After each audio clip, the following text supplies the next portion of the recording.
आज हम पढ़ेंगे सर्वनाम के बारे में। सर्वनाम को समझते हैं इसकी परिभाषा से। सर्वनाम क्या होता है? सर्वनाम होता है संज्ञा के स्थान पर प्रयुक्त होने वाले शब्द। संज्ञा क्या होती है? संज्ञा होती है किसी भी व्यक्ति, जाति, वस्तु, भाव आदि के नाम को संज्ञा कहा जाता है। अगर उनके नाम के स्थान पर कुछ और यूज हुआ तो उसको हम कहेंगे सर्वनाम। सर्वनाम में आता है जैसे मैं, तुम, हम, वे, आप इत्यादि शब्द। सर्वनाम का शाब्दिक अर्थ होता है सबका नाम। सबका नाम आपको पता है कि संज्ञा में सब चीज़ों का नाम होता है, उन नामों के स्थान पर यूज होने वाले शब्द सर्वनाम है। इसी तरह से नेक्स्ट देखेंगे सर्वनाम के भेद। सर्वनाम में कितने भेद होते हैं? तो सर्वनाम के होते हैं 6 भेद। आपको एग्जाम में क्वेश्चन आ सकता है कि सर्वनाम के कितने भेद हैं। आप एक कॉपी पेन रखें सामने और ये नोट करें, क्योंकि अब हम सर्वनाम के भेद को नंबर वाइज डिस्कस करेंगे। तो सर्वनाम के भेद कौन कौन से हैं?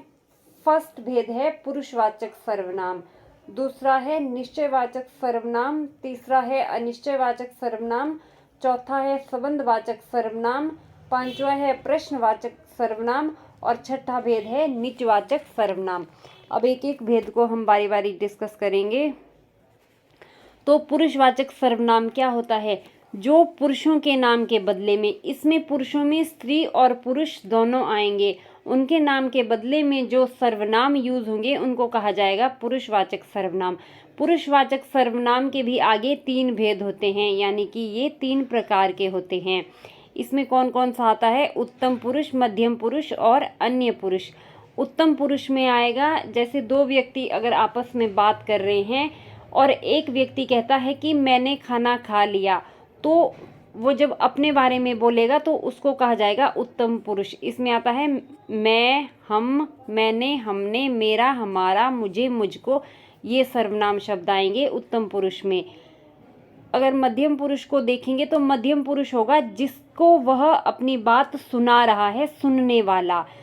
तो सुनने वाले में कौन कौन से सर्वनाम यूज होंगे? तू, तुम, तुमने, तुझे, तूने, तुम्हें, तुमको, तुमसे, आपने, आपको।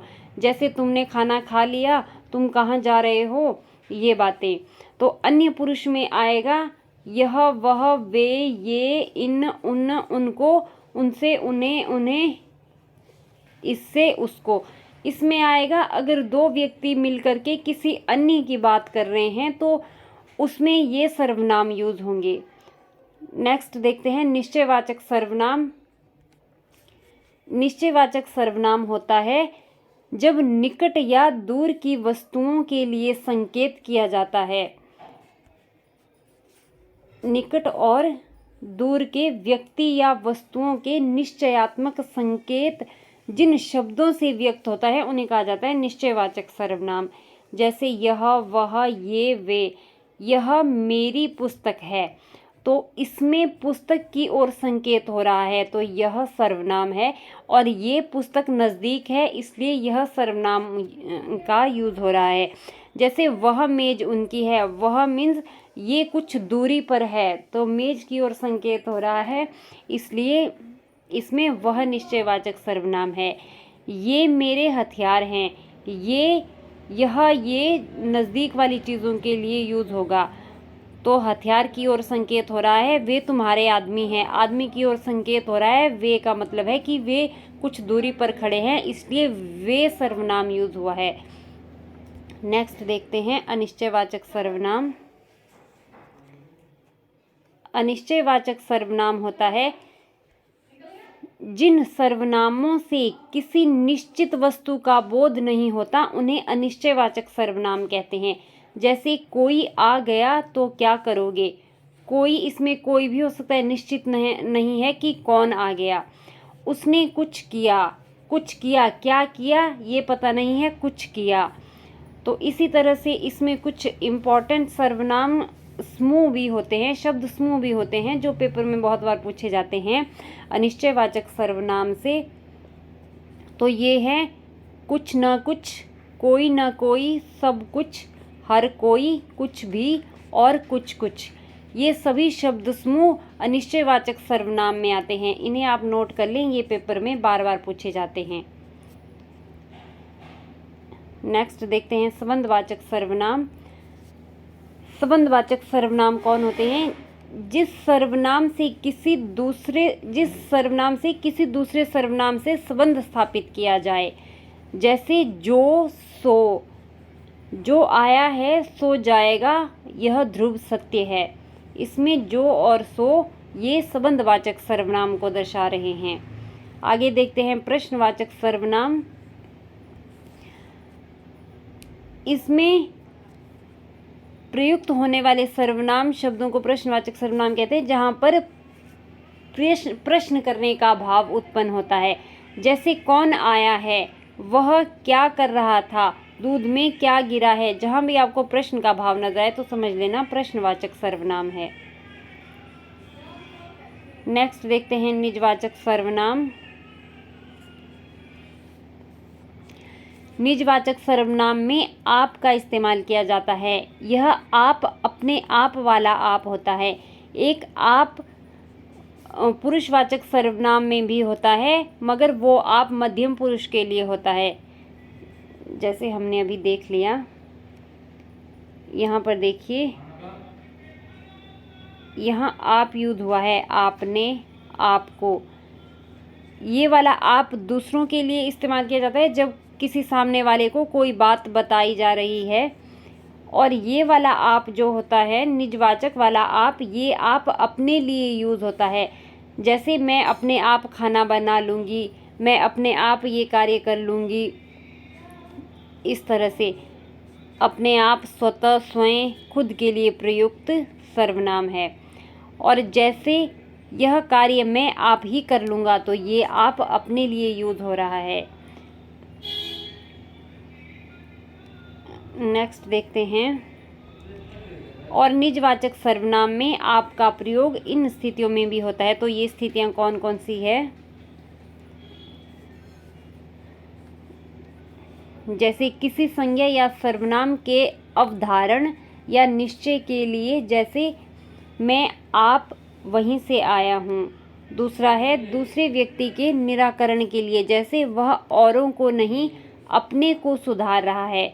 तीसरा है सर्वसाधारण के अर्थ में, जैसे आप भला तो जग भला, अपने से बड़ों का आदर करना चाहिए। इसी तरह से सर्वनाम अब एक नज़र में देख लेते हैं कि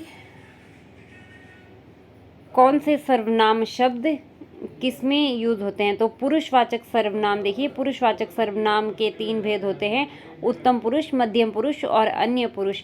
उत्तम पुरुष में कौन से सर्वनाम यूज होते हैं? उत्तम पुरुष में आएगा मैं, हम लोग। इसी तरह से मध्यम पुरुष में आएगा तू, तुम, आप, तुम लोग, आप लोग। अन्य पुरुष में आएगा यह, ये, वे, वह, वे, ये लोग, वे लोग।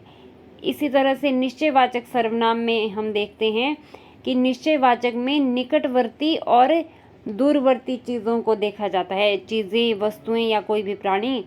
अगर नज़दीक है तो यह या ये लगेगा, अगर दूर है तो वह और वे सर्वनाम यूज होगा। इसी तरह से अनिश्चयवाचक सर्वनाम प्राणीबोधक सर्वनाम होता है। जैसे कोई भी प्राणी, जैसे कोई घर आ रहा है, कोई भी प्राणी हो, इंसान भी हो सकता है, कोई जीव भी हो सकता है। इसी तरह वस्तुबोधक सर्वनाम है कुछ। अब संबंधवाचक सर्वनाम देखिए, संबंधवाचक में आता है जो और सो। प्रश्नवाचक सर्वनाम को देखते हैं। प्रश्नवाचक ये भी प्राणीबोधक सर्वनाम है। कौन, कौन, कौन मतलब कौन आया, इसमें कोई प्राणी ही आएगा तभी पूछेंगे कौन आया, या कौन कौन आ रहा है, कौन कौन जा रहा है, तो ये प्राणियों के लिए यूज होगा। इसी तरह से वस्तुबोधक प्रश्नवाचक सर्वनाम भी है। तो इसमें क्या या क्या क्या आएगा। क्या क्या में मतलब कुछ वस्तुएं, जैसे बाज़ार से बहुत सारी वस्तुएं लेके आएंगे तो आप कहेंगे कि आप बाज़ार से क्या क्या लेकर आए। अगर एक वस्तु है तो आप कहेंगे कि आप क्या लेकर आए। ये प्रश्नवाचक सर्वनाम है। इसी तरह से निजवाचक सर्वनाम है, इसमें आप का इस्तेमाल होता है। नेक्स्ट देख लीजिए, जब यह, वह, कोई, कुछ, जो, सो अकेले आते हैं तो सर्वनाम होते हैं, और जब किसी संज्ञा के साथ आते हैं तो ये विशेषण हो जाते हैं। इस बात को याद रखना है। जैसे यह आ गई, यहाँ यह जो है, ये वाला यह सर्वनाम है।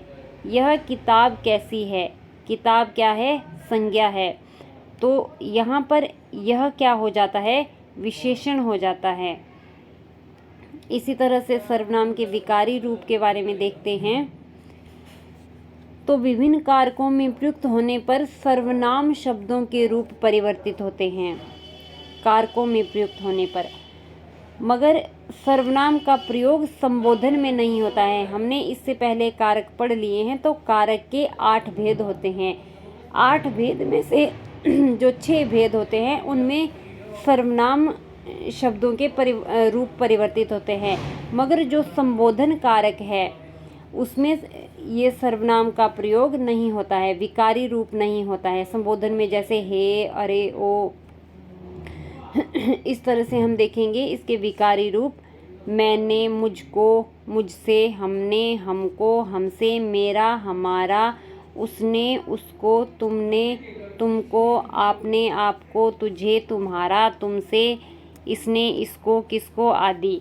ये सब क्या है, ये है सर्वनाम के विकारी रूप। जैसे मैं से बन जाएगा, मैंने बनेगा, हमने, मैंने अगर बहुत हुए तो हमने, मुझको, मुझसे। इसी तरह से ये विकारी रूप है। अब सर्वनाम शब्द का पद परिचय देख लेते हैं। तो किसी वाक्य में प्रयुक्त होने वाले सर्वनाम का पद परिचय देने के लिए पहले सर्वनाम का भेद, लिंग, वचन, कारक एवं अन्य पदों से उसका संबंध बताना पड़ता है। जैसे मैं पुस्तक पढ़ता हूँ। यहाँ पर मैं शब्द का पद परिचय देखना है। पद क्या होते हैं, शब्द होता है एक स्वतंत्र शब्द। जैसे कहीं लिखा हुआ है मैं का कोई भी अर्थ नहीं है जब तक वो एक वाक्य में इस्तेमाल नहीं होता है। अगर मैं वाक्य में यूज हुआ है तो इसका मतलब मैं पद बन जाता है और इसका कुछ अर्थ होता है। इस वाक्य में अब मैं पद को देखना है कि ये क्या है, मैं है, ये सर्वनाम है। कौन सा सर्वनाम है, पुरुषवाचक सर्वनाम है। और पुरुषवाचक सर्वनाम में भी कौन सा पुरुष है, तो ये उत्तम पुरुष है। इसी तरह से ये पुल्लिंग है और एक वचन है और कर्ता कारक है। और पढ़ना क्रिया का कर्ता है। इसमें क्रिया क्या है, पढ़ना। और पढ़ना क्रिया को कौन कर रहा है, मैं कर रहा हूँ, इसलिए ये क्रिया का कर्ता है, पढ़ना क्रिया का। नेक्स्ट देखते हैं, चाय में कुछ पड़ा है। अब कुछ पद को पहचानना है, इसकी पहचान करनी है कि ये क्या है। तो कुछ है सर्वनाम। कौन सा सर्वनाम है, अनिश्चयवाचक सर्वनाम है, पुल्लिंग है, एक वचन है और कर्म कारक है। कारक हम पढ़ चुके हैं। कर्म कारक क्या होता है, कर्ता का जिसके ऊपर प्रभाव पड़ता है वो होता है कर्म कारक। इसी तरह से ये पढ़ा क्रिया का कर्म है। क्रिया क्या हो रही है यहाँ पर, पढ़ने की, पढ़ा है। चाय में कुछ पड़ा है, तो ये पढ़ा क्रिया का क्या है, कर्म है। इसी तरह से आगे हम इससे रिलेटेड क्वेश्चन देखेंगे। फर्स्ट क्वेश्चन है, कतिपय हिंदी व्याकरणों द्वारा संज्ञा प्रतिनिधि शब्द का प्रयोग किसके लिए किया जाता है, क्रिया के लिए, विशेषण के लिए, संज्ञा के भेद के लिए या सर्वनाम के लिए। तो इसका आंसर रहेगा ऑप्शन नंबर डी, सर्वनाम के लिए। और सर्वनाम को क्या कहा जाता है, संज्ञा का प्रतिनिधि। नेक्स्ट है, श्रोता के लिए किस सर्वनाम का प्रयोग होता है। श्रोता माने सुनने वालों के लिए। जैसे आप सुन रहे हैं, मैं बोल रही हूँ, तो आपके लिए कौन सा सर्वनाम प्रयुक्त होगा, उत्तम पुरुष सर्वनाम, मध्यम पुरुष सर्वनाम या अन्य पुरुष सर्वनाम या उपयुक्त, सभी गलत हैं। तो इसके लिए होगा मध्यम पुरुष सर्वनाम। जैसे दो लोग आपस में बात कर रहे हैं, एक बोल रहा है, दूसरा सुन रहा है, तो सुनने वाला मध्यम पुरुष सर्वनाम में आता है और बोलने वाला उत्तम पुरुष सर्वनाम में आता है। अगर दोनों किसी अन्य के बारे में बात कर रहे हैं तो वो अन्य पुरुष में आएगा। नेक्स्ट देखते हैं, इसकी थोड़ी एक्सप्लेनेशन भी दी है। तो पुरुषवाचक सर्वनाम पुरुषों, स्त्री या पुरुष के नाम के बदले में उत्तम पुरुष में लेखक या वक्ता आता है, लेखक या वक्ता, और मध्यम पुरुष में पाठक या श्रोता आता है और अन्य पुरुष में अन्य लोग आते हैं। उत्तम पुरुष में लेखक और वक्ता कैसे हुआ? लेखक देखिए कुछ किताब लिखेगा और पाठक क्या करेगा, उस किताब को पढ़ेगा। इसी तरह से लेखक ने लिख दिया और पाठक ने उसको पढ़ा, या श्रोता ने सुना और वक्ता ने कहा, इसीलिए ये आएंगे उत्तम पुरुष में। लेखक और पाठक का याद रखना है, लेखक उत्तम पुरुष में आएगा और पाठक मध्यम पुरुष में आएगा, पढ़ने वाला। इसलिए उत्तम पुरुष में है मैं, हम, मुझे, मुझको, हमारा। मध्यम पुरुष में तू, तुम, आप, तुझे, तुझको, तुम्हारा। अन्य पुरुष में है वह, वे, यह, ये, इसे, इसको, उसे, उसको। नेक्स्ट देखेंगे, कोई और कुछ का प्रयोग इनमें से किस सर्वनाम में किया जाता है? देखते हैं, संबंधवाचक सर्वनाम, निश्चयवाचक सर्वनाम, अनिश्चयवाचक सर्वनाम या निजवाचक सर्वनाम। तो इसका सही आंसर होगा अनिश्चयवाचक सर्वनाम। नेक्स्ट है, जैसा करोगे वैसा भरोगे में कौन सा सर्वनाम है? पुरुषवाचक, प्रश्नवाचक, संबंधवाचक या निजवाचक? तो ये सर्वनाम है संबंधवाचक सर्वनाम। जैसा करोगे वैसा भरोगे, ये दोनों इनके संबंध को जोड़ रहे हैं।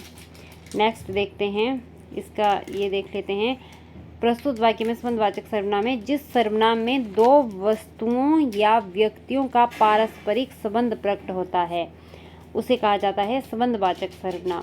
जैसे यहाँ करने और भरने का संबंध है। नेक्स्ट देखते हैं, यह काम मैं आप कर लूँगा। पंक्तियों में आप क्या हैं, अपने आप के बारे में बता रहे हैं, तो आप आएगा निजवाचक सर्वनाम। ये निजवाचक का हम देख लेते हैं, एक बार फिर से देख लेते हैं, रिवाइज हो जाएगा।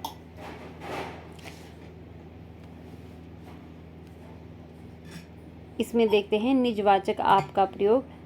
तो निजवाचक आप का प्रयोग किसी संज्ञा या सर्वनाम के निश्चय के लिए होता है। निजवाचक आप का प्रयोग दूसरे व्यक्ति के निराकरण के लिए भी होता है। और तीसरा है, सर्वसाधारण के अर्थ में भी आप का प्रयोग होता है। फिर है, अवधारण के अर्थ में कभी कभी आप के साथ ही जोड़ा जाता है। नेक्स्ट क्वेश्चन है, हिंदी के अन्य पुरुष के निश्चयवाचक सर्वनाम का अविकारी रूप है। तो इसका अविकारी रूप कौन सा है? वह है। इसको देख लेते हैं, हिंदी के अन्य पुरुष के निश्चयवाचक सर्वनाम का अविकारी रूप होता है वह। नेक्स्ट है, निम्नलिखित में से कौन सा शब्द सर्वनाम नहीं है? कोई, कौन, कोई, उसने, 10 गुना। ये 10 गुना सर्वनाम नहीं है, ये है विशेषण।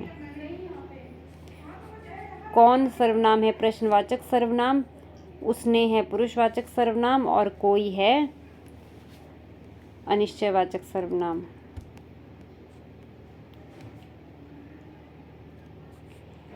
नेक्स्ट देख लेते हैं, संज्ञा के स्थान पर प्रयुक्त होने वाले शब्द को क्या कहते हैं?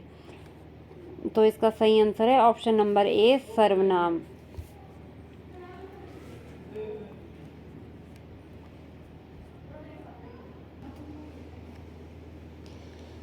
अगर आप LT टेट का क्रैश कोर्स ज्वाइन करना चाहते हैं तो आप हमें 8219312129 नंबर पर व्हाट्सएप कर सकते हैं। यही नंबर आपको डिस्क्रिप्शन बॉक्स में भी मिल जाएगा। और अगर आपको इस लेक्चर का PDF चाहिए तो उसके लिए भी आप टेलीग्राम ग्रुप को ज्वाइन कर सकते हैं। टेलीग्राम ग्रुप का लिंक आपको इसी वीडियो के डिस्क्रिप्शन बॉक्स में मिल जाएगा। अब नेक्स्ट क्वेश्चन देखते हैं, निम्नलिखित वाक्यों में से किस वाक्य में सर्वनाम का अशुद्ध प्रयोग हुआ है? वह स्वयं यहाँ आना नहीं चाहती, आपके आग्रह पर मैं दिल्ली जा सकता हूँ, मैं तेरे को एक घड़ी दूंगा, मुझे इस बैठक की सूचना नहीं थी। तो इसका सही आंसर होगा ऑप्शन नंबर सी, ये अशुद्ध प्रयोग है। ये तेरे को, मेरे को, ये हम आम बोलचाल में यूज़ करते हैं, मगर ये अगर व्याकरण के तौर से देखा जाए तो ये गलत होता है। नेक्स्ट क्वेश्चन देखते हैं। मुझे किस प्रकार का सर्वनाम है? तो ये मुझे, देखो मैं अपने बारे में बात कर रही हूँ, तो ये होगा उत्तम पुरुष। अगर तुझे होता तो वो होता मध्यम पुरुष। अगर उन्हें होता तो ये होता अन्य पुरुष। इसी तरह से नेक्स्ट देखते हैं, सर्वनाम के कितने प्रकार हैं? तो सर्वनाम के हैं 6 प्रकार।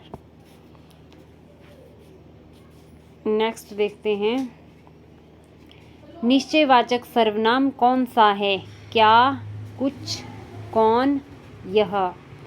क्या से देखिए स्पष्ट हो रहा है, क्या और कौन से ये प्रश्न पूछा गया है कि क्या है, कौन है, तो ये आ गए प्रश्नवाचक सर्वनाम। इसलिए कुछ निश्चित नहीं है, तो ये है अनिश्चयवाचक सर्वनाम।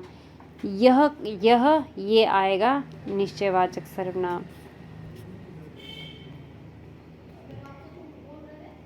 नेक्स्ट है, इनमें अनिश्चयवाचक सर्वनाम कौन सा है? कौन, जो, कोई, वह। कौन प्रश्नवाचक, जो संबंधवाचक, और कोई आएगा अनिश्चयवाचक, और वह है निश्चयवाचक। इसका आंसर होगा सी। नेक्स्ट है, यह घोड़ा अच्छा है। इस वाक्य में यह क्या है? यह, तो यह संज्ञा, सर्वनाम, विशेषण या सार्वनामिक विशेषण। तो इसका सही आंसर होगा ऑप्शन नंबर बी, सर्वनाम। नेक्स्ट है, संबंधवाचक सर्वनाम बताएं। कोई, कौन, जो, वह। ऑप्शन नंबर सी इसका सही है, जो। नेक्स्ट है, संज्ञा या सर्वनाम की विशेषता बताने वाले शब्दों को क्या कहा जाता है? संज्ञा और सर्वनाम की विशेषता बताने वाले शब्दों को कहा जाता है विशेषण। तो इसका ऑप्शन नंबर ए इसका सही आंसर है। इसी तरह से सर्वनाम हमने कंप्लीट कर लिया है पढ़ के, और अब हम थोड़ी सी लोकोक्तियाँ देख लेते हैं, लोकोक्तियाँ या कहावतें और उनके अर्थ। तो फर्स्ट लोकोक्ति क्या है? फर्स्ट है, अशर्फी की लूट और कोयले का छाप। तो इसका मतलब क्या होता है? मूल्यवान वस्तुओं को नष्ट करना और तुच्छ वस्तुओं को संजो कर रखना। नेक्स्ट है, अजल गगरी छलकत जाए।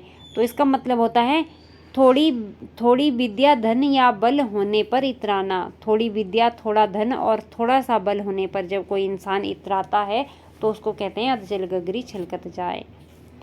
नेक्स्ट है, अंधे के आगे रोना, अपना दीदा खोना। इसमें है, इसका अर्थ है निर्दयी या मूर्ख के आगे दुखड़ा रोना बेकार होता है। नेक्स्ट है, अपनी करनी पार उतरनी। तो इसका अर्थ होता है किए का फल भोगना। फिर है, अपना ढेंडर न देखें और दूसरे की फूली निहारें। तो इसका अर्थ होता है अपना दोष न देखकर दूसरों का दोष देखना। नेक्स्ट है, अपनी अपनी डफली, अपना अपना राग। इसका मतलब होता है परस्पर संगठन या तालमेल न रखना। नेक्स्ट देखते हैं, आप डूबे जग डूबा। इसका मतलब है जो स्वयं बुरा होता है दूसरों को भी बुरा समझता है। अगला है, आग लगनते झोंपड़ा, जो निकले सो लाभ। इसका मतलब है नष्ट होती हुई वस्तुओं में से जो निकल आए वह लाभ ही है। फिर है, आग लगाकर जमा लो दूर खड़ी। झगड़ा लगाकर अलग हो जाना इसका अर्थ होता है। अगला है, आगे नाथ न पीछे पगा। इसका मतलब है अपना कोई न होना, घर का अकेला होना। आगे है, आगे कुआं पीछे खाई। इसका मतलब है हर तरफ हानि की आशंका। अगला है, आँख का अंधा नाम नयन सुख, इसमें है गुण के विरुद्ध नाम, मतलब आँख का तो अंधा है, नाम है नयन सुख, नयन मतलब नैनों का सुख, मतलब अपने गुणों के विरुद्ध जब इंसान होता है। फिर है आधा तितर आधा बटेर, मतलब बेमेल स्थिति, कोई तालमेल नहीं है स्थिति का। फिर है आप भला तो जग भला, इसका मतलब होता है स्वयं अच्छे तो सारा संसार अच्छा लगने लगता है। फिर है आम का आम गुठली के दाम, इसका अर्थ होता है सब तरह से लाभ ही लाभ मिलना। फिर है आए थे हरि भजन को ओटन लगे कपास, मतलब कि करने को तो कुछ आए थे और करने लगे कुछ और। अगला है इतनी सी जान गज भर की जबान, मतलब कि छोटा होना पर बढ़ कर बोलना, बढ़ चढ़ कर बोलना। अगला है ईंट का जवाब पत्थर, इसका अर्थ होता है दुष्ट के साथ दुष्टता करना। फिर है इस हाथ दे उस हाथ ले, मतलब कि कर्मों का फल शीघ्र पाना। ईश्वर की माया कहीं धूप कहीं छाया, इसका मतलब होता है कहीं सुख होता है और कहीं दुख होता है। अगला है उल्टा चोर कोतवाल को डांटे, इसका मतलब है अपराधी को पकड़ने वाले को डांट बताएं। तो ये था हमारा आज का वीडियो। अगर आपको वीडियो अच्छा लगा है तो वीडियो को लाइक करें, शेयर करें और चैनल को सब्सक्राइब कर दें। मिलते हैं नेक्स्ट वीडियो में।